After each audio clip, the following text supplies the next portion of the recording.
So, Dave. Yeah. We've been watching some important films in the Lost World genre. We've watched Ray Harryhausen, we've watched Universal Horror, we've watched 1930s Adventure, but we've been kind of sidestepping one important subgenre. With a very important name attached. And today's movie is brought to us by three very magical words. That would be Roger Corman Presents. Dave? Dave? Since the earliest days of movie making, the genre of the Lost World and its prehistoric denizens is one that always seems to die out, only to be rediscovered once again. From B-movies and cult films to modern blockbusters, we are the raiders of the Lost genre.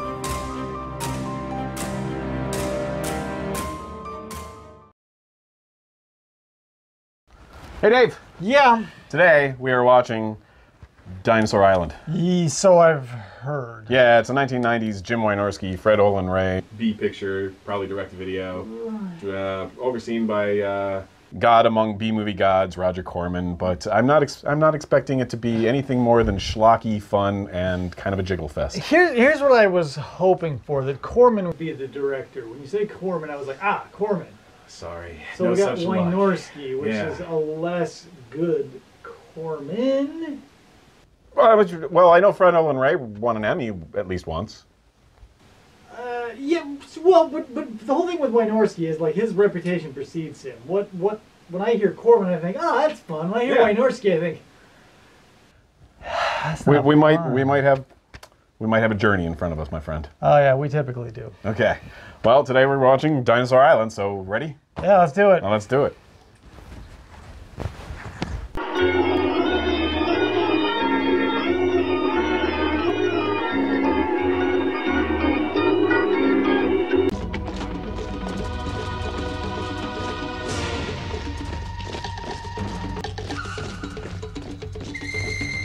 Right out of the bat, tits galore.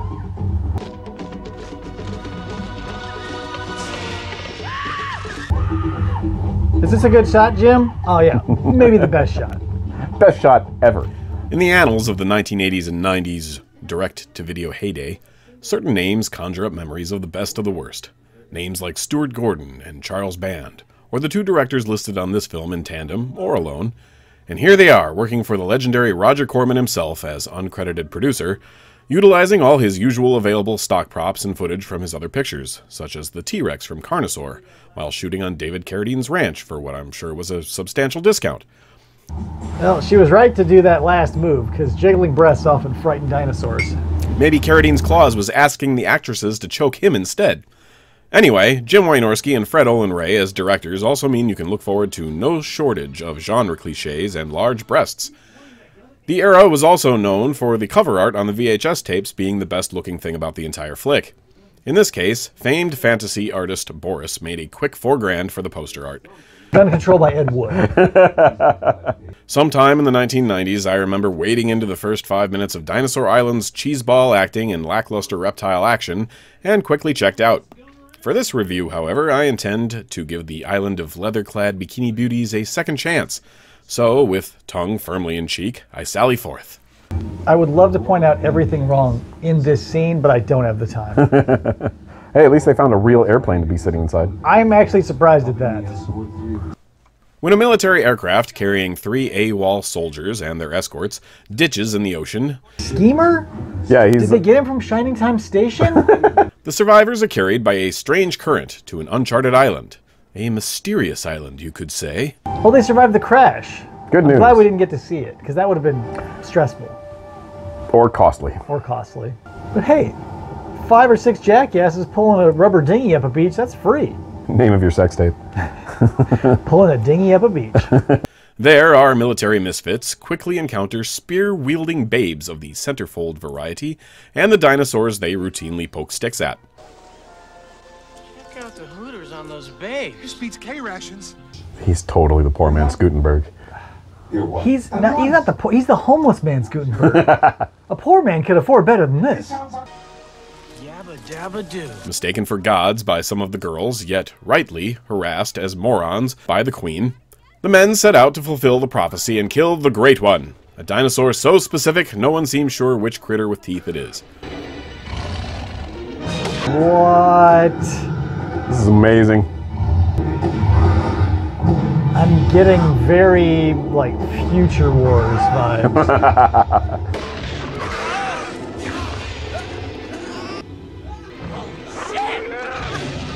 Yep. Oh, yes. Our rejects from Stripes kill, or at least try to shoot, spear, or get eaten by, everything from a triceratops to pterodactyls, cave monsters, and a few other creatures. So this movie is every line Jim Wynorski could ever quote from any movie thrown into a bag with like 8 or 10 tits, and he shook it up and poured it out on a table. And That's actually a fair description, actually. Me? You bear the mark. The one we've been waiting for. Tough guys in the armies love smiley face tattoos, by the way. Yeah. What's his other arm say, Mom? Meanwhile, we learn that literally something in the water grants longevity to the cave girls. Well, actually, 3,000 years old. Dave, this explains everything. They're all suffering from Alzheimer's. Though they're running low on tribe members because of the necessary sacrifices to the Great One. So do you guys still hate us, or? They're who cares?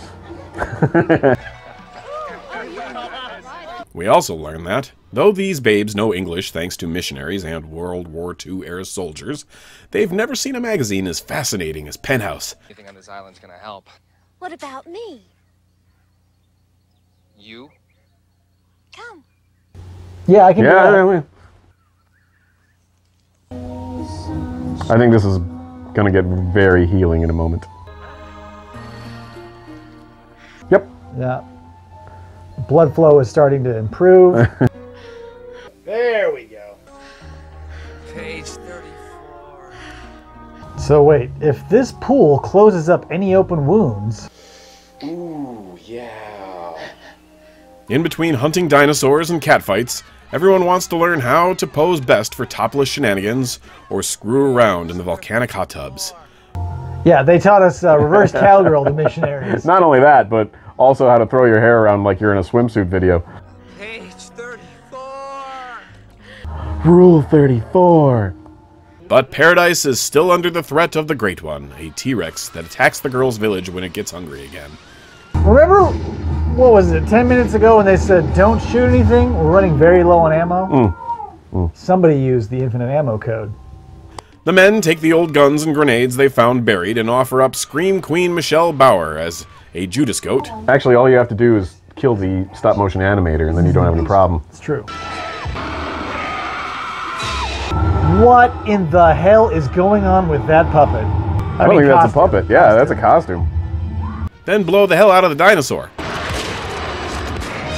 That is a good head, though. I mean, if there's one thing true about this movie, it gives good head. One of these days, ass. That's good.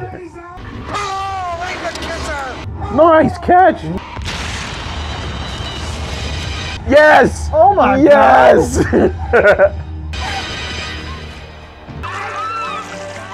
Nobody really seems to want to leave Paradise, so they all decide to stay on the island forever, raise watermelons, and live among the prehistoric beasts. And now we got a pervert lizard. Clever girl. Horny girl. What does this mean? It means we get to live happily forever after. Shot in just 12 hot days amongst scrub brush and styrofoam props. No, it's Terry from Pee-wee's Playhouse. How is this ripping off Birdemic 20 years before Birdemic? Dinosaur Island is literally a late Corman B-movie cash-in on the likes of Lost Continent or When Dinosaurs Ruled the Earth, but has a lot more nudity than such 1950s and 60s fare. You know, when the local girl tells you don't go deeper in the cave. You see, I would just go in half. Just the tip. Just the tip. We're just going to the tip of the cave. I haven't even taken it out yet. Writing and acting comedy is also an art form not always easily achieved, and a lot of the gags here swing wide of their intended mark. It's also not meant to look good much beyond the bikinis. The semi-animatronic main T-Rex prop, standing a full 20-odd feet high it seems, would be more impressive if it weren't so slow, or were it combined with better puppet tricks or better stop motion to make it look mobile. Instead, the dino is often static and laughable in its motions, which is regrettable because it's a cool-looking giant of a machine. I'm sure the plan was, well, they'll be looking at the boobs anyway, but any dude watching this knew better. We have 2 eyes, and one is almost always on the dinosaur. The prop was originally built for Carnosaur the previous year. Maybe all the hydraulics failed in storage. But who cares? Dinosaur Island is exactly the kind of brain-dead, soft-core, cheapo flick you'd expect from whence it came. Is your mother pretty? She's a fucking 9.5. Yeah, Are really. you worried she's gonna slip to a 9? I wouldn't say every moment is a hoot, nor does every shot have hooters, but I won't say it's for lack of trying either. If you love bad movies, you can't go wrong with Dinosaur Island. Oh, The that's woman- a beautiful shot right there. It's got Yeah, flowers. very artsy. Luckily, it covers the dude's O face. Is there still anything left in that? Like a quarter of See, I'm faking. There's nothing in here. that much. Just enough to be like You got just the tip? real. All right, Dave. Yeah. That was Dinosaur Island. Yeah, that was a movie, all right. You sure? 'Cause I'm not. Here, how do you want to describe a movie? Does it need to be captured on film? Does it have to have a plot? Do there need to be characters? Since this... It had those things.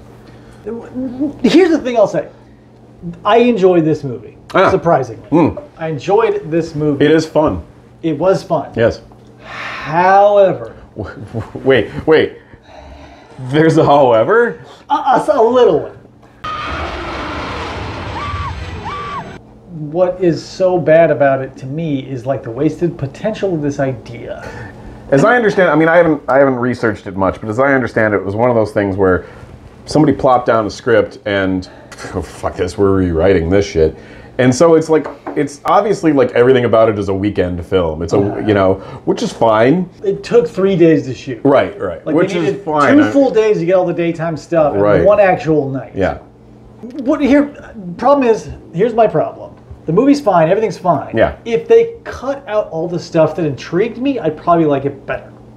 The stuff that intrigued you. Yes. Tell me. Don't give me the water here keeps you young, and then drop it.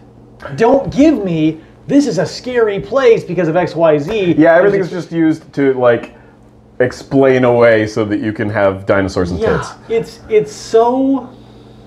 There's no payoff. But yeah, maybe it would have been better if it had just been like, that's just the way things are here. Yes. Give me a plot, but don't give me tantalizing bullshit. Details, right. Any movie with boobs should have dialogue and exposition simple enough for me as the average idiot, fresh off of a semi-chub. I get that. I'm just saying that we might not have been paying complete attention. Remember the prophecy from the scroll? The prophecy, the first... smiley face? Yeah, with the smiley face, that brilliant-ass smiley face. That's, you know, that might be the biggest question of the entire picture. That's the biggest? Where that scroll came from? Where the smiley face came from. Who taught you that proverb, bitch? Lady, that's Missionaries. what I'm trying to tell you. They were druids. Jewish missionaries. Druish. She's a Druish princess? We have definite evidence of 2 encounters. So we have the druids. Funny. They're honorary. She doesn't look Jewish. Because they bring up the druids a lot, and they do druid things and whatever. So I totally got they were druids that showed up first. Right. And the water made the girls immortal, but there were no dudes. Okay. If I had to guess, I bet every dude was like, I'm gonna go impress these ladies by Killing a dinosaur, and and they all got eaten. The funny part is we're sitting here talking, and you're right, there's elements to this picture that just make it so fun. Yeah. It would have been cooler if, like, the World War II element was stronger, so that not only did you have... There was so much. Right. So not only would it, instead of it being a smiley face, it should have been Kilroy was here. Right. Me? I get that they got taught English by now, not the druids, but the World War II people. Right. So now the whole, like... World War II missionaries. Yeah. So who brought guns? Who brought guns? And bullets. And we're buried with one of them. Well, overall, Not the worst way to spend an afternoon, though. No, I think of all the ones we've watched so far, this is like maybe 2 on the list. Guanji's number 1. Number 2? Wow. Guanji will probably always be number 1. Dinosaur Island. It's coming in second place. It's a strong second. Coming bouncing in to second place. It jiggled right up to that podium and stepped into those. I cannot. No full frontal. This movie didn't push that edge, which is kind of interesting for a 90s direct-to-video. Didn't get the full Monty. What you just said makes me think of maybe the most artistic shot of the film. When they are all summoned to the Queen's hut, and she's up there, one leg in the air, resting, eating an apple or whatever she's doing, and you're going to get a full beaver shot, right? And I'm like, uh-oh, what's happening here? Here we go. Zoom out, and they're all waiting, and there's one of the girls' head's right in the way. Yeah, that's true. Nothing about that shot was an accident. Everything else about this movie was an accident. I don't know if we should be comparing this to Orson Welles, but okay. It just felt like, with so many things, like, just do whatever, we don't care, we gotta hurry. That was the one time I was like, intentional. They don't want to show her vagina. Have you girls got any shovels to go with those spears? Still, second place. All right. So far. Okay. I don't know. I just felt like the dinosaur aspect was a little lost. You know, they tried hard. You had dinosaurs in it, and there was a mix of attempts to make the dinosaurs move. They covered all their bases. They had the puppets, they had stop motion, they had animatronics, they had costume, they had it all. They had every bit of real live. That costume was terrible. Yes. The little one's fine. The pervert lizard, totally fine. The pervert lizard that's like Salacious Crumb. Yes. But I realized it was cheap. So. You might have hit upon an underlying theme of this film. You know, 100% watchable. Yep. Palatable, digestible, yep, and at times entertaining. Strong female characters at times. I never saw them lift anything very heavy, so I wouldn't say that. That's not the strength I was... Forget it.